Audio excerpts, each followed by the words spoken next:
Assalamualaikum warahmatullahi wabarakatuh. Allahu Akbar. Allahu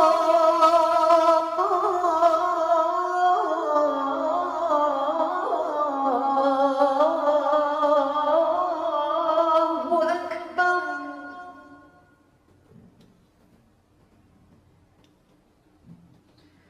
Allahu Akbar. Allahu Akbar.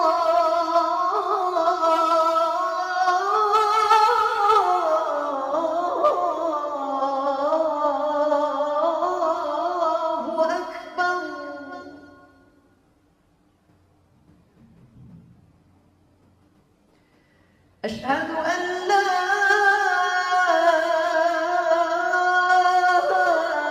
إله إلا الله.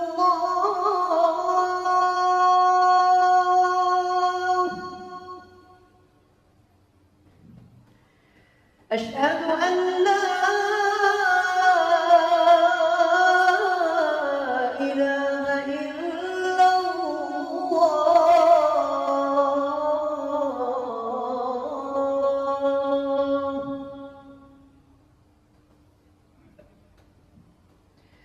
أشهد أن محمدا رسول الله.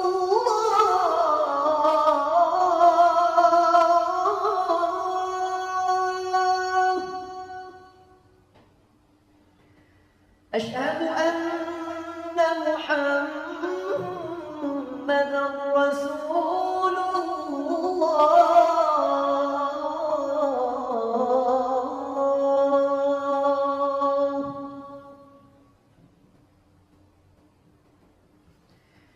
حي على الصلاة.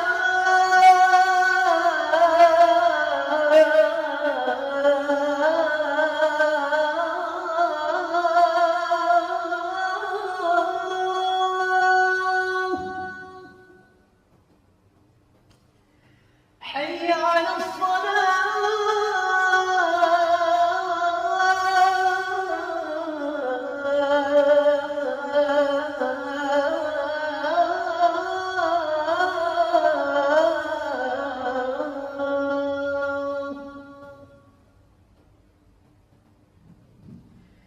حي على الفلاح.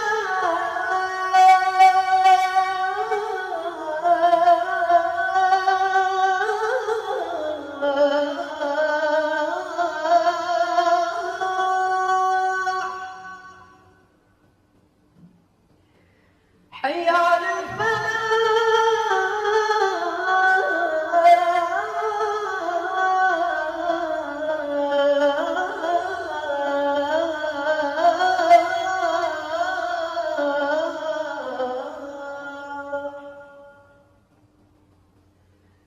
الله أكبر.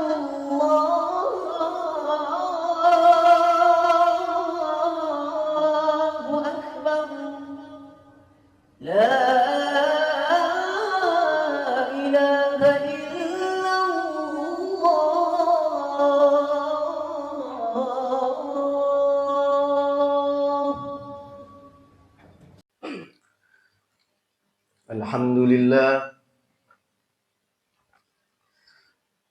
Alhamdulillahilladzi arsala rasulahu rahmatan lil alamin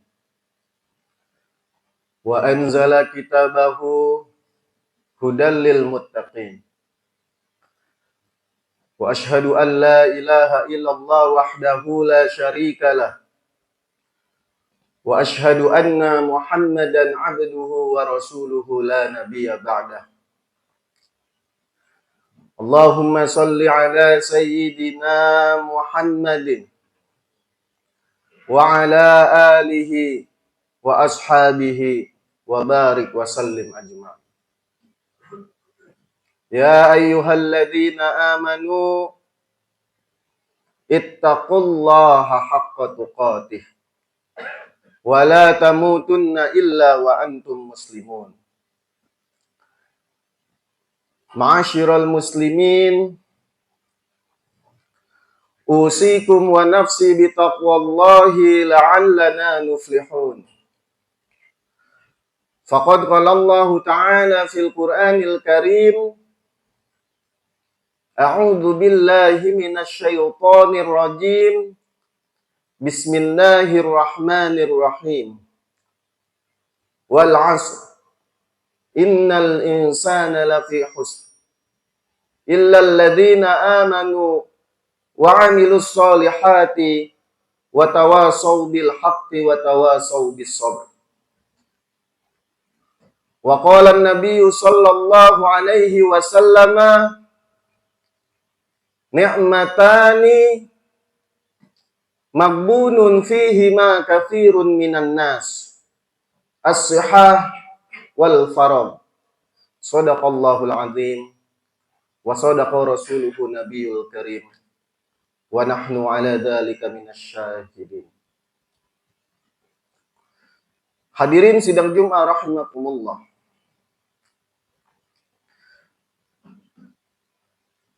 Di Jumat pertama di bulan suci Ramadan ini, marilah kita tingkatkan ketakwaan kita kepada Allah Subhanahu wa Ta'ala. Dan juga marilah kita panjatkan puji syukur kita kepada Allah Subhanahu wa Ta'ala. Al-Imam Al-Ghazali, beliau memberikan sebuah definisi tentang bersyukur yang sebenar-benarnya bersyukur. Di mana bersyukur tidak hanya ungkapan rasa terima kasih saja. Bersyukur tidak hanya ucapan alhamdulillah saja. Tetapi bersyukur yang sebenar-benarnya bersyukur adalah memanfaatkan segala nikmat yang Allah berikan kepada kita untuk beribadah kepada Allah Subhanahu wa Ta'ala, bukan untuk bermaksiat kepada Allah Subhanahu wa Ta'ala. Itulah bersyukur yang sebenar-benarnya bersyukur. Dalam mensyukuri nikmat Allah Subhanahu wa Ta'ala, di mana Rasulullah Shallallahu Alaihi Wasallam telah memperingatkan kepada kita bahwasanya ada dua nikmat yang mana apabila manusia diberikan dua nikmat tersebut, kebanyakan dari manusia tertipu dan terlena dengan nikmat tersebut. Apa itu? Ni'matani maghbunun fihi ma katsirun minan nas, as-sihah wal faragh. Yaitu nikmat sehat dan nikmat waktu luang. Hadirin sidang Jumat rahimakumullah. Berbicara soal nikmat kesehatan, bisa kita bayangkan berapa banyak dari kita yang merasa bahwasanya kesehatan yang kita rasakan saat ini adalah perkara yang biasa-biasa saja. Perkara yang normal-normal saja. Kita baru bisa merasakan betapa besarnya nikmat sehat manakala Allah berikan penyakit, Allah turunkan rasa sakit di sebagian kecil dalam tubuh kita saja, kita langsung mengerti betapa besarnya nikmat sehat tersebut. Kemudian, nikmat yang kedua, di mana banyak manusia yang diberikan nikmat tersebut namun menyia-nyiakannya, yaitu nikmat waktu. Nikmat waktu luang. Ya. Saking besarnya perkara waktu ini, saking dahsyatnya perkara waktu ini, sampai-sampai Allah Subhanahu wa Ta'ala bersumpah atas nama waktu. Wal 'asr, innal insana lafi khusr. Demi waktu, sesungguhnya manusia benar-benar berada di dalam kerugian. Al-Imam Jamakhsyari, beliau menafsirkan dalam tafsirnya Al-Kasyaf tentang ayat tersebut, bahwasanya manusia yang benar-benar berada di dalam kerugian adalah manusia yang tidak memanfaatkan waktunya di dunia untuk menyiapkan bekalnya di akhirat. Manusia yang memanfaatkan waktunya di dunia untuk hal yang sia-sia, yaitu manusia yang menukar nikmat akhirat yang kekal dan abadi dengan nikmat dunia yang fana dan sementara. Hadirin sidang Jum'ah rahimakumullah. Marilah sejenak kita perhatikan fenomena di zaman sekarang ini, di mana zaman yang teknologinya serba maju, zaman yang dengan teknologi kita serba mudah. Namun kemudahan yang kita dapati pada zaman ini menjadi tantangan tersendiri bagi kita, terutama bagi generasi penerus kita dan bagi anak-anak kita. Bisa kita lihat dalam kesehariannya, berapa banyak waktu yang mereka habiskan hanya untuk aktif di media sosialnya saja. Berapa banyak waktu yang mereka habiskan hanya untuk Instagramnya, YouTube-nya, TikTok-nya, dan lain sebagainya. Ini menjadi PR bagi kita. Jangan sampai generasi penerus kita, anak-anak kita, termasuk daripada golongan manusia-manusia yang rugi akibat Allah berikan nikmat waktu namun menyia-nyiakannya. Hadirin sidang Jum'ah rahimakumullah. Marilah kita lihat bagaimana ulama-ulama terdahulu kita begitu concernnya terhadap waktu. Ada Al-Imam An-Nawawi. Beliau tercatat dalam kitab Qimatuz Zaman Indal Ulama. Dalam hidupnya beliau tidak pernah tertidur dengan sengaja. Sepanjang waktunya, manakala waktu malam telah tiba, beliau manfaatkan untuk menulis kitab. Beliau manfaatkan untuk membaca kitab. Beliau manfaatkan untuk membaca Al-Quran dan menghafalnya. Sampai manakala kantuk telah datang, beliau terus memanfaatkan waktu yang ada hingga tidak sengaja tertidur. Disitulah waktu tidurnya Imam Nawawi. Beliau tidak mau membuang-buang waktu tidur dengan sengaja, melainkan apabila hanya ketiduran. Ada juga Al-Qadi Abu Yusuf. Manakala pada suatu hari, pada hari itu anaknya meninggal dunia. Namun di hari yang sama terdapat jadwal majelis ilmu. Lalu apa yang dilakukan oleh Al-Qadi Abu Yusuf? Beliau langsung membayar orang lain untuk mengurusi pemakaman jenazah anaknya dan beliau beranjak ke majelis ilmu. Dan ada juga Al-Imam Ibnu Aqil. Manakala ketika dihidangkan makanan berupa kue kering dan kue basah, beliau memilih memakan makanan yang kue basah semata-mata agar lebih cepat dimakan dan ditelan dan bisa menghemat waktu dan bisa memanfaatkan waktu yang ada untuk belajar dan Al-Quran. Hadirin sidang Jum'ah rahimakumullah. Dahulu kami pernah bertanya kepada guru kami, wahai Syekh, kenapa ulama-ulama terdahulu hafalannya sangat kuat sekali?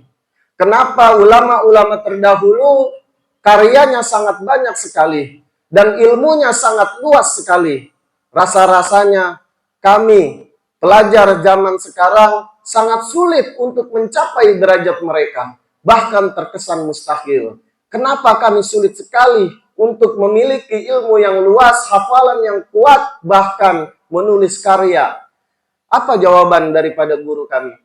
Beliau menjawab, wahai anak-anakku, wahai murid-muridku, jika kalian ingin mengetahui bagaimana ulama-ulama terdahulu bersama majelis ilmu, bagaimana ulama-ulama terdahulu bersama Al-Quran, maka lihatlah bagaimana anak-anak zaman sekarang bersama layar handphonenya. Itulah kehidupan dan realita yang terjadi di generasi penerus kita dan anak-anak kita.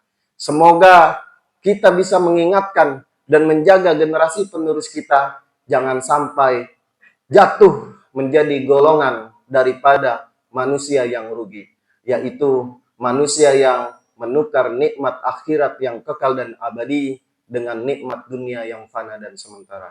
Barakallahu li wa lakum fil Qur'anil Karim. Wa nafa'ana wa iyyakum bima fihi minal ayati wa dzikril hakim. Aqulu qawli hadza wastaghfiru innahu huwal ghafurur rahim.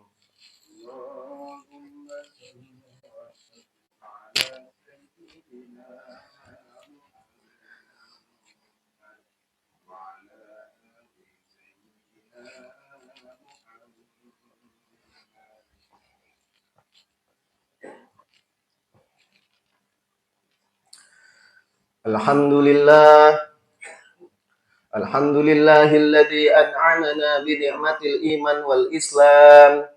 Wassalatu wassalamu ala sayyidina Muhammadin khairil anam wa ala alihi wa ashabihi sahibis syarafi wal ihtiram. Amma ba'du, faya ayyuhan nas, usikum wa nafsi bi taqwallahi faqad fazal muttaqun. Wa qala Allah ta'ala, innallaha wa malaikatahu yusalluna 'alan nabi. Ya ayyuhalladzina amanu sallu 'alaihi wa sallimu taslima. Allahumma salli 'ala sayyidina Muhammad wa 'ala ali sayyidina Muhammad kama sallaita 'ala Ibrahim wa 'ala ali Ibrahim wa barik 'ala sayyidina Muhammad وعلى آل سيدنا محمد كما باركت على إبراهيم وعلى آل إبراهيم في العالمين إنك حميد مجيد. اللهم اغفر للمسلمين والمسلمات والمؤمنين والمؤمنات الأحياء منهم والأموات. اللهم ادفع عنا البلاء والغلا والوباء والطاعون والفتن في بلادنا هذا إندونيسيا خاصة وسائر البلاد المسلمين عامة. ربنا آتنا في الدنيا حسنة وفي الآخرة حسنة وقنا عذاب النار. عباد الله إن الله يأمر بالعدل والإحسان وإيتاء ذي القربى وينهى عن الفحشاء والمنكر يعظكم لعلكم تذكرون. واذكروا الله العظيم يذكركم واشكروه على نعمه يزدكم ولذكر الله أكبر.